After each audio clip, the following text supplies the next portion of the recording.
ఆషాఢ మాసంలో అత్యంత ప్రధానమైన పర్వం బోనాల పండుగ. గ్రామదేవతలకు సమర్పించే నైవేద్యమే బోనం. భోజనం ప్రకృతి, బోనం వికృతి. ఆషాఢ మాసంలో కురిసే వానల వల్ల ప్రజలలో అంటువ్యాధులు ప్రబలకుండా పెద్దమ్మ, పోచమ్మ, కట్టమైసమ్మ, మాంకాలమ్మ, ఎల్లమ్మ, పోలేరమ్మ వంటి ఎన్నో పేర్లతో గ్రామదేవతలను ప్రజలు కొలిచి బోనం నైవేద్యంగా సమర్పిస్తారు. ఈ జాతర 800 ఏళ్లకు పూర్వమే వ్యవహారంలో ఉంది. అసలు 800 ఏళ్ళు కాదు కదా. ప్రాచీన భారతదేశంలో సింధు నాగరికతల్లో కూడా ప్రజలు అమ్మ తల్లిగా అమ్మవారిని పూజించడం జరిగింది. తెలంగాణలోనూ జగన్మాత పేరుతో, ఆంధ్ర, రాయలసీమ ప్రాంతాల్లో ఆదిశక్తిని ఆరాధిస్తారు. ఈ పండుగ జానపదుల సంస్కృతి, సాంప్రదాయ సహజీవనం, సౌభ్రాతృత్వానికి ప్రతీక. వేర్వేరు ప్రాంతాలలో విభిన్న రీతులలో ఈ దేవతను కొలుస్తారు. పట్టణాలలో కూడా పల్లెలే ప్రకాశిస్తాయి. నైవేద్యాల బోనం కుండను సున్నం, పసుపు, కుంకుమలతో అలంకరించి బెల్లం, పెరుగు కలిపి అన్నాన్ని ఆ ఘటంలో ఉంచుతారు. పైన వేపమండలు పెట్టి మధ్య మూత పెట్టి ఆ మూత మీద జ్యోతిని వెలిగిస్తారు. మహిళలు ముఖం మీద పసుపు రాసుకొని నుదుట పెద్ద కుంకుమ బొట్టు పెట్టుకొని శుచి అయిన చీరలు ధరించి ఆభరణాలతో అలంకరించుకొని అమ్మవారి కొలువుకు పెద్ద సమూహంతో బాజభదంత్రులతో అట్టహాసంగా వెళుతారు.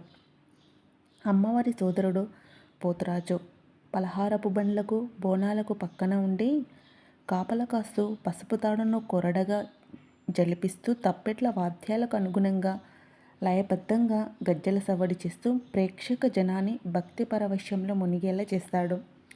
అమ్మవారికి నైవేద్యాన్ని సమర్పించే వేడుకను సాకబెట్టడం అంటారు. పోతురాజులు చేసే విన్యాసాన్ని గావు పెట్టడం అంటారు. పూర్వం ఈ జాతర నాడు జంతు బలులు ఎక్కువగా చేసేవారు. ఇప్పుడు సొరకాయలు, గుమ్మడికాయలు పగలగొడుతున్నారు. ఇది శుభ పరిణామం చెప్పుకోవచ్చు.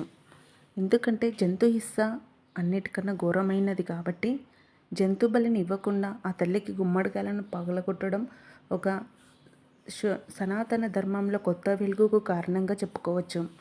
ఇక బోనాల పండుగలోని మరో ముఖ్యమైన ఘట్టం భవిష్యవాణి వినిపించడం.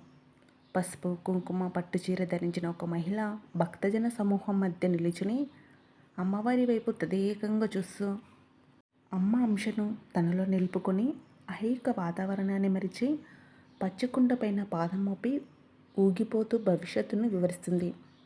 రాబోయే కాలం ఎలా ఉంటుంది, భక్తులు ఏం చేస్తారు, తమకు ఏమేమి సమర్పించుకోవాలి వివరంగా చెబుతూ అందరినీ చల్లగా చూస్తానని ఆశీర్వదిస్తుంది. శాంతించు తల్లి అంటూ భక్తజనులంతా చేతులు జోడించి భక్తితో నమస్కరిస్తారు. ఆ మహిళ పూనకం శాంతి పొందుతుంది. ఇది ఎంతో ఆసక్తికరమైన ఆధ్యాత్మిక ఘట్టం. రంగం వేడుకగా దీన్ని పిలుస్తారు. కానీ ఇక్కడ గమనించవలసిన విషయం ఏమిటంటే కొందరు మహిళలు సంతోషం వచ్చినా తట్టుకోలేరు, ఆపద వచ్చినా తట్టుకోలేరు. సంతోషం ఎక్కువైనప్పుడు వారి సబ్కాన్షియస్ మైండ్ పూర్తిగా అమ్మవారిగా మారిపోతారు. ఆ సమయంలో యద్భవం సద్భవతి అన్నట్టు వారు చెప్పే విషయాలు కొన్ని జరగవచ్చు, జరగకపోవచ్చు. అంతేకాని ఆమె చెప్పిన విషయాలు అన్నీ జరగాలని లేదు, జరగొద్దని లేదు. ఆ తల్లిని మనస్ఫూర్తిగా కొలవడం ఒకటే మన సనాతన ధర్మం యొక్క గొప్ప లక్షణం. మన సబ్కాన్షియస్ మైండ్ పాజిటివ్గా పెట్టుకొని ఆ తల్లిని పూజించినా చాలు. ఇక విషయానికి వస్తే బోనాల వేడుక గోల్కొండ జగదాంబిక ఆలయంలో మొదట ఆరంభమై మహంకాళి ఆలయం దగ్గర ముగుస్తుంది. ఈ మాసమంతా ఎవరి వీలును బట్టి వారు సమీపంలోని అమ్మవారి ఆలయం వద్ద బోనాల జాతర చేసుకుంటారు. అమ్మవారికి వీడ్కోలు పలుకుతూ చేసే జాతరను సాగనంపు పేరుతో పిలుస్తారు.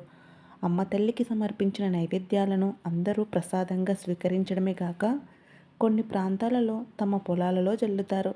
ఫలితంగా మంచి పంటలు పండుతాయని వాళ్ళ ఉద్దేశం. ఎందుకంటే మనం యద్భవం సద్భవతి మళ్ళీ ఆ తల్లి నమ్మకంతో మన సనాతన ధర్మమే ఒక నమ్మకంతో ముడిపడి ఉంది. నమ్మిన వారికి ఆ తల్లి దర్శనమిస్తుంది, నమ్మని వారికి దర్శనం ఇవ్వదు. దానికి ప్రతిరూపంగానే ఆ తల్లిని నమ్మకంతో చల్లుకుంటారు కాబట్టి ఖచ్చితంగా పడతాయి. అపనమ్మకంతో చల్లుకున్నా కూడా పంటలు పండవు. ఇది గమనించుకోవాల్సిన విషయం. కాకతీ మాతను కాకతీయులు కూడా ఈ మాసంలోనే పూజించి ఉత్సవాలు జరిపేవారని నృత్య రత్నావళి పేర్కొంటుంది. ఇక క్రీడాభిరామంలో కూడా ఈ పండుగ విశేషాలు ఉన్నాయి. హంసవతి, బసవ పురాణం, పండిత ఆరాధ్య చరిత్రలో ఈ జాతర ప్రస్తావన కనిపిస్తుంది. పంచభౌతికతత్వానికి ప్రతీకైన మన శరీరాన్ని బోనం ఉన్న మట్టి కుండను ప్రతీక అమ్మవారి ముందుంచడం గొప్ప ఆధ్యాత్మిక అంతరార్థం. మరి మీకేమనిపిస్తుంది? ఈ బోనాల పండుగ యొక్క విశేషత తెలుసుకున్నారు కదా, ఖచ్చితంగా కామెంట్ చేయండి. బోనాల పండుగ అనేసరికే ఇంకా పట్టణంలో మాత్రం ఆషాఢ మాసంలో, పల్లెటూర్లకు వచ్చేసరికి శ్రావణ మాసం చివరి రోజుల వరకు ముగుస్తుంటాయి. బోనం అనేది తెలంగాణ పండుగ యొక్క రాష్ట్ర పండుగగా మన ప్రభుత్వం ఏర్పడిన తర్వాత 2014 జూన్ 2న మన రాష్ట్ర పండుగగా గుర్తించారు. అప్పటి నుంచి ప్రతి ఏటా ఈ బోనాల ఉత్సవాలు మరింత అంగరంగ వైభవంగా జరుగుతున్నాయి.